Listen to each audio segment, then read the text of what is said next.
आज आनंद पटेल दयालु जी के नेतृत्व में इस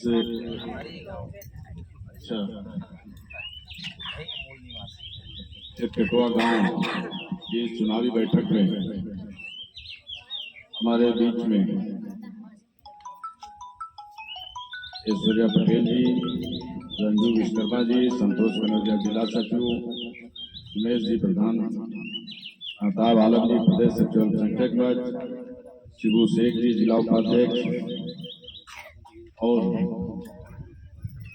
हमारे साथ लगातार एक हफ्ते से इस 2024 के लोकसभा चुनाव में श्रीमती रिंकी कौल के लिए हम लोग जनसंपर्क में लगे हुए हैं। अपना दल है उसके राष्ट्रीय सचिव आदरणीय करुणाशंकर पटेल जी, यहाँ उपस्थित सभी हमारे नौजवान साथी, बुजुर्ग, माताएं, बहनों, सभी का हार्दिक स्वागत और अभिनंदन और नमन। हम आपके बीच में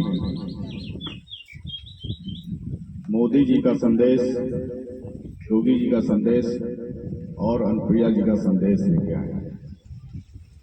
संदेश ये है कि हम सब लोगों को 5 वर्ष में, चाहे दिल्ली की सरकार हो या लखनऊ की सरकार, 5 वर्ष में एक बार मौका मिलता है। आप अपनी गांव की सरकार जब बदलते हैं और बनाते हैं तब भी 5 साल बाद ही मौका मिलता है, और ये हमारे संविधान की ताकत है और लोकतंत्र की यही ताकत है। आज हम लोग अपने देश के यशस्वी प्रधानमंत्री नरेंद्र मोदी जी को पुनः भारत के प्रधानमंत्री के रूप में तीसरी बार बनाने के लिए आप सबके बीच में हैं,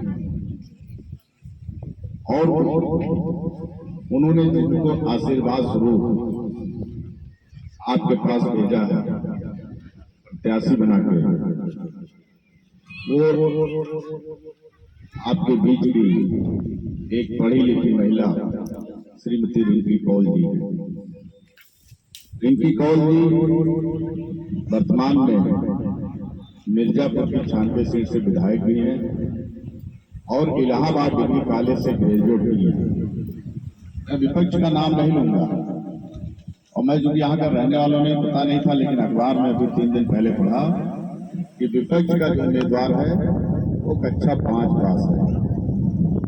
भले ही वो राजनीति में कितने ही पुराने क्यों न हो। हमारी बहुत सी यहाँ बहनें बैठी हैं, निश्चित रूप से इसमें कुछ न कुछ ग्रेजुएट भी होंगी और कोई हाई स्कूल होगा, कोई इंटरमीडिएट होगा, लेकिन कक्षा 5 को कोई नहीं होगा। ये मैं दावा करता हूँ। मैं अपनी माताओं की बात नहीं करता, मैं अपनी बहनों की बात करता हूँ। आप सोचिए, हमारी नेता बहन अनुप्रिया पटेल जी का भी आप देखिए, उनका 10 साल का जो आपके बगल से सांसद है, जब वो सदन में बोलती तो पूरा देश की महिलाएं गर्व करती है कि कोई इतनी बड़ी पढ़ी लिखी महिला और इतनी कम उम्र में देश का नेतृत्व कर रही है। और हमारा पटेल समाज तो गौरवान्वित होता ही है जब अनुप्रिया पटेल जी सदन में बोलती है। तो उन्होंने एक पढ़ी लिखे व्यक्ति ने, जो स्वयं पढ़ी लिखी, इसीलिए उन्होंने जब प्रत्याशी चयन की बात आई तो एक पढ़ी लिखी महिला को चुना, और वो इसलिए चुना जब वो सांसद बनेंगे तो दोनों लोग मिलकर इस पूरे क्षेत्र का विकास के लिए आवाज उठाएंगे, दिल्ली की सरकार में और उत्तर प्रदेश की सरकार में। हमारे साथ वो 1 साल से विधायक हैं, पहले उनके पति थे। मैं बिल्कुल भली बातों को जानता हूं, और मैं ये जरूर वादा करूंगा चूंकि मैं पूर्व से परिचित हूं, हमारे साथ उन्होंने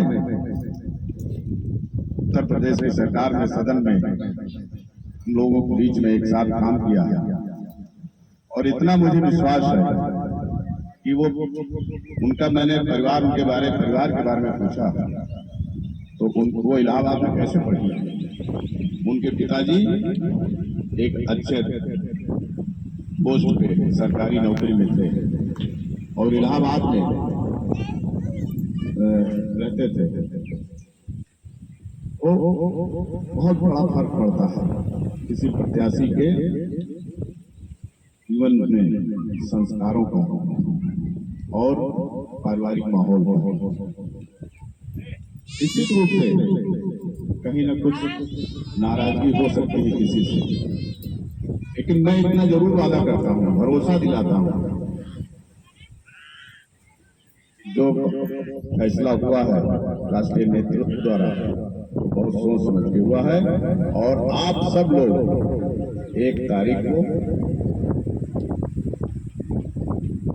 प्लेट वाले निशान पे बटन दबाएंगे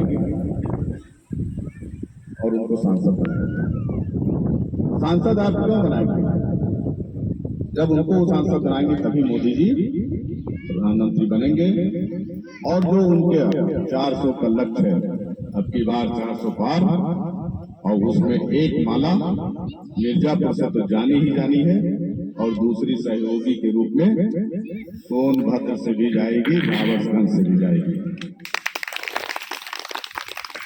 और जब ये दूसरी माला, ये दोनों मालाएं जब मोदी जी के सरकार में पड़ेंगी, निश्चित रूप से आप जो परिवर्तन देख रहे हैं 10 वर्षों में, मैं कभी निश्चित रूप से 1-1.5 साल पहले सदस्यता अभियान में आया था तो केवल रावतगंज के मुख्यालय पर 2 दिन रह के चला गया था, लेकिन मैंने देखा है इन 10 वर्षों में अगर कहीं दूर दूर घर बने हुए हैं वहां पर भी बिजली का बल्ब जल रहा है और मैंने देखा है कि इस बिजली की उपलब्धता से जो समरसेबल पानी की व्यवस्था हुई है, इतना भीषण गर्मी में भी अब बढ़िया साग सब्जी और कहीं न कहीं खेती बढ़िया हो रही है।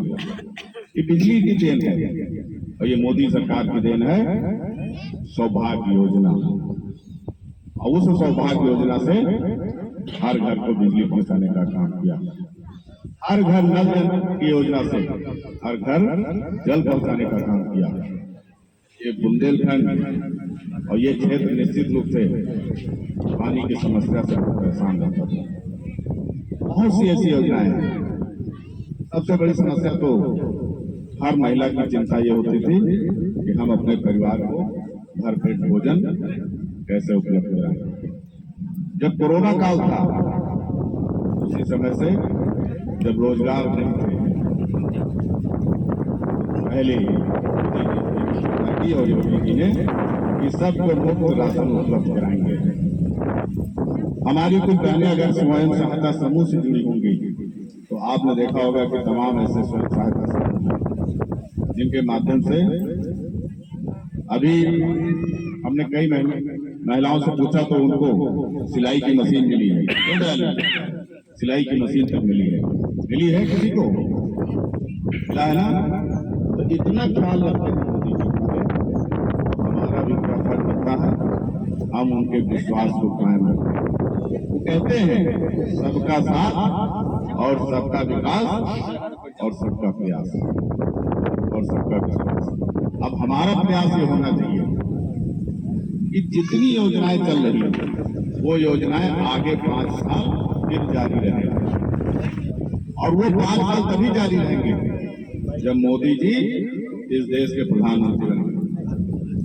आपने देखा होगा सेवा, सुरक्षा, सुशासन। आज हमारी माताएं बहनें अपने को सुरक्षित महसूस कर रही है। हमारी बच्चियां कहीं भी पढ़ने चली जाएं, शहर में चली जाएं, कहीं भी पढ़ने चली जाएं, माँ बाप को उतनी चिंता नहीं रहती। लेकिन आज के 10 साल पहले हम स्वयं हमको पढ़ाते थे तो दिन में 4 बार फोन करते थे। इतना 10 साल पहले जो शासन था और 7 साल पहले जो शासन था उत्तर प्रदेश में, तो जो सुरक्षा का वातावरण पैदा हुआ, ये सब योगी और मोदी की सरकार की देन है। बस आपसे यही विनम्र अपील करने आए हैं कि आप तो वोट देंगे ही देंगे, निश्चित रूप से हमें भरोसा है, तभी आप लोग इतनी भारी संख्या में हम लोगों की अपील को सुनने के लिए आए हैं, निश्चित रूप से।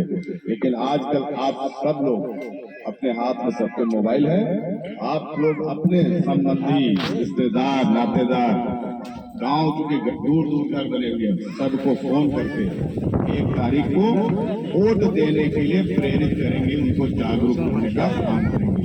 जन धन योजना के माध्यम से जो खाते खुले 0 बैलेंस में लोग और जब उन्हीं खातों में खटाखट पैसा आने लगा तो लोगों को लगा ये खाता क्यों खोला गया। तमाम योजनाओं का पैसा उन खातों के माध्यम से आ रहा है। किसानों के किसान सम्मान निधि मिल रही, बहुत सी ऐसी योजनाएं हैं जिनको हम चर्चा करेंगे। तो बहुत देर होगी, आगे भी 2-3 बैठकों में जाना है। मुझे पूरा विश्वास है आप सबका आशीर्वाद और सहयोग हमारी प्रत्याशी श्रीमती रिंकी कौल जी को मिलेगा। बहुत बहुत आप लोगों का आभार और धन्यवाद व्यक्त करते हुए मैं अपनी बात को समाप्त करता हूँ। जय सरदार, जय पटेल, जय श्री राम।